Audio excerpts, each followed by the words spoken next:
the best season to train using the Maffetone method is... When I discovered the Maffetone method in September of 2019, I thought, hey, this would be a great time to start. And it actually was. This running slow thing is crazy. I've had people ask me, when is the best time to use the Maffetone method? When is the best time to train by running slow? In today's video, I'm going to talk to you about that. But I have to tell you a story so you understand where I'm coming from, or you may not all be able to take advantage of what I'm about to tell you. So let me fill you in for all the people who are not sure who I am. I'm David, I'm the plant-powered runner. I'm a Canadian ultra runner. And I've been using the Maffetone method for on and off for a number of years now. Now, I've used it through summer, spring, fall, winter, and there's one time that really makes sense if you want to see amazing gains, but you have to go through some things that you're not going to be happy with. There's a seasonality when it comes to using the Maffetone method. And what I mean by that is each season has its own benefits. You will see different results from different times of the year. And one of the best times I experienced was a story I'm going to tell you right now. In 2019, I found myself in a situation that I never thought I would find myself in again.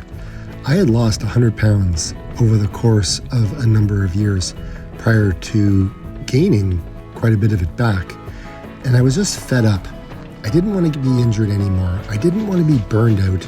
I was running way too fast and I just needed a different way to train. And so I came across this whole Maffetone method. I knew it wasn't going to be a walk in the park, but I really didn't understand what I was about to embark on. I had no idea what lay in store. It's not very often I see a runner on my route. Now this is one of the times where I'm like, I wonder who that is. I wonder if I know them. And you're bound to want to speed up. And you know what? Go ahead and do it.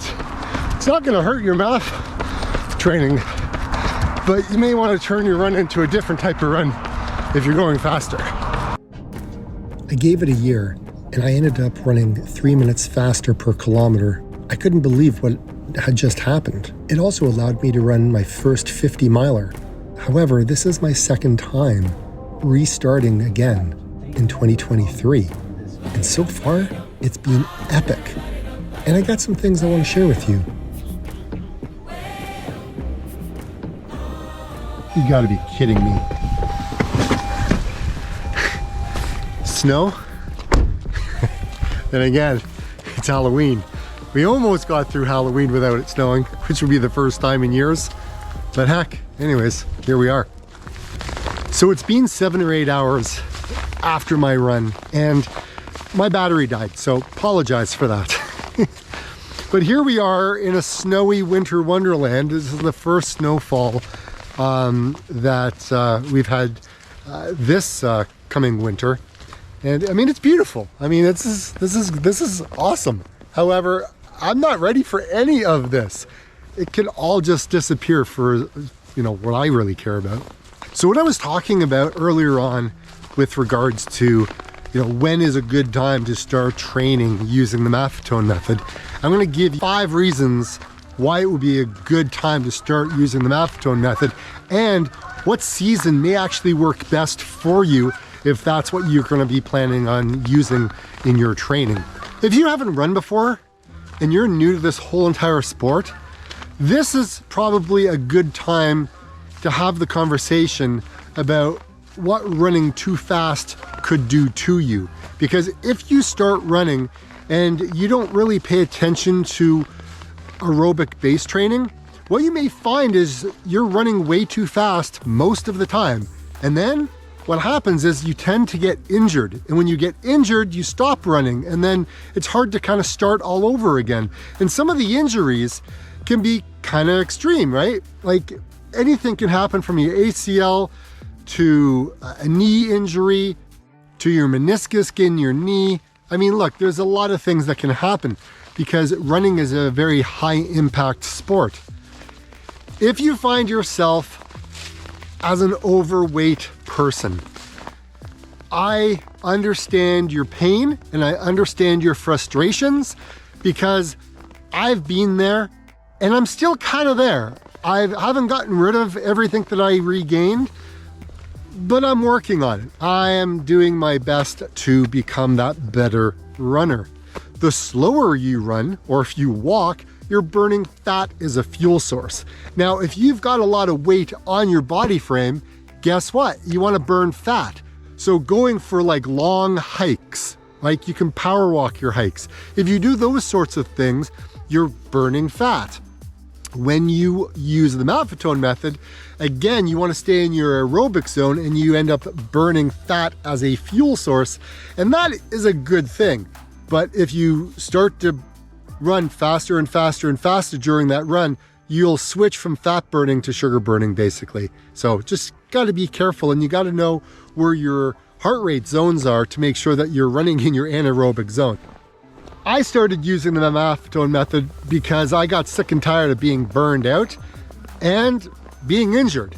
I didn't want that to continue the cycle. So I decided that I would take this approach to heart and really go all in and see what I can do. And guys, it worked amazing. I actually got 3 minutes faster using this in 1 year. 2020 was amazing for me. However, I picked up an injury after my ultra marathon, and yeah, it kind of spiraled downwards. But I'm on the other end of it now, and I'm using the Maffetone method, and I'm getting faster, and I'm using zone 2, and I've added in some tempo runs, and I'm getting there, right? So look, the reason you don't want to get injured, I talked about it earlier, is because you end up dealing with it more and more and more. I don't like injuries. I hate injuries, and I don't know any runner or any person who likes getting injured. So if we can reduce that, then that's a good thing. So slow it down, build an aerobic base first. Do you guys remember when you were in school and you're in gym class and you may have acted out, you did something inappropriate, and the teacher turns around and goes, 5 laps. And you're like, oh, come on. And then they're like 6 laps. And then you're like, really? And then they're like 7 laps. They used running as a punishment. And I hated that because when I had to go do laps, it was like, really? I'm not liking this. So as I got older, I always thought of like running was like that punishment, right? It sucked. And I have to do this. I don't want to do this. Who wants to do this? But I was a pretty good runner in my younger days. However, that's a whole other story. Building your aerobic base is kind of like this. It's kind of like you've got a governor on your car, right? So your car will only go so fast. Most of us, we drive our cars and we will never reach that top end speed that car will go. We'll never get there. But if you've ever driven a car that's got a governor and you've gone that fast, all of a sudden you're like flying, and then you hit that threshold and then boom, it like slows all the way down. You've hit the governor. I look at kind of heart rate kind of in the same way, because when you're running and your heart rate gets higher and higher and higher, eventually you won't be able to run faster anymore. Like you governor out, like that's all you have. Like you've got your max heart rate, and really you shouldn't be running at your max heart rate unless you're doing an anaerobic workout, such as like track work, or you're sprinting, or any of those high stress, fast type of runs. So what I like about low heart rate training is when you run at a low heart rate, over time, you will get faster, your pace will quicken at that same heart rate. And when you do that, you end up running faster. So I like that, because you're not struggling to run faster. You're not huffing and puffing. You're actually technically running faster at this low heart rate. And so when it comes time for you to kick it in and do some tempos or threshold or hill repeats or whatever it is, you've got it, right? You've trained your body, you've trained your heart muscle to beat at a certain amount for a period of time. And that's fantastic. And now you've got that it's like having an extra gear all of a sudden. And I think that is fantastic. The longer or the more amount of low heart rate training sessions you do, the more that you're building your aerobic base, the more mitochondria you're actually creating in your body, right? You're working these low twitch muscle fibers. And as you do that, that is a foundation of running as well. Look, I'm no coach, I'm no physiologist guy or whatever. I'm a guy who actually just likes to run and likes to improve, and I have some ambitious goals that I like to achieve in my running. But the more of these little powerhouses that you have, the more energy you have and you're able to create, and you're able to run longer and faster, and it's a fantastic time. What the heck is that guy doing? Building an anaerobic base is fantastic if you are also training for a marathon or a half marathon. To be able to go these longer distance, even like an ultra marathon, I really, really highly recommend people build an aerobic base for that, because you got to be able to run longer, right? Running 50 miles, running 100 miles, that's no joke, right? Even going out to run a marathon, that's serious business. You want to be able to make it to the end of these things, right? At a time that you're going to be happy with. I mean, heck, if you just want to finish it, by all means. But if you want to run it and have a good time, something else that I've worked on is to build up to a point where my cardiac drift, and cardiac drift is the point where your heart rate starts to rise higher and higher and higher the longer you run. And the reason is as you get dehydrated and you're really hot, your body has to cool down and it has to pump harder to get the blood through your body, because it's kind of like sticky, it's kind of thick, right? So it has to pump harder to get it through. And so you start to see your heart rate rise and rise and rise. However, I had a point where mine would kick in at 5 kilometers and all of a sudden I saw it rise. But I've been able to get it up to about 11 kilometers this time round, right? So it's working.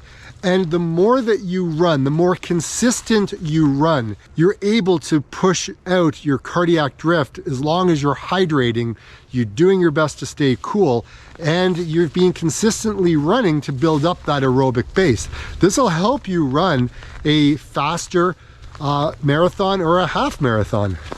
Now, the $1 million question is, when should you train using the Maffetone method? Like, your off season would probably be the best time to train, and your off season could be November, right? It could be December. You could go through, you know, the latter fall months into the winter months, into the spring, right? You can build up that aerobic base for a period of time and then slowly add in those tempo runs when springtime comes along, right? That could work. I mean, that works for me. Now, here's the thing. We all live in a different part of the world.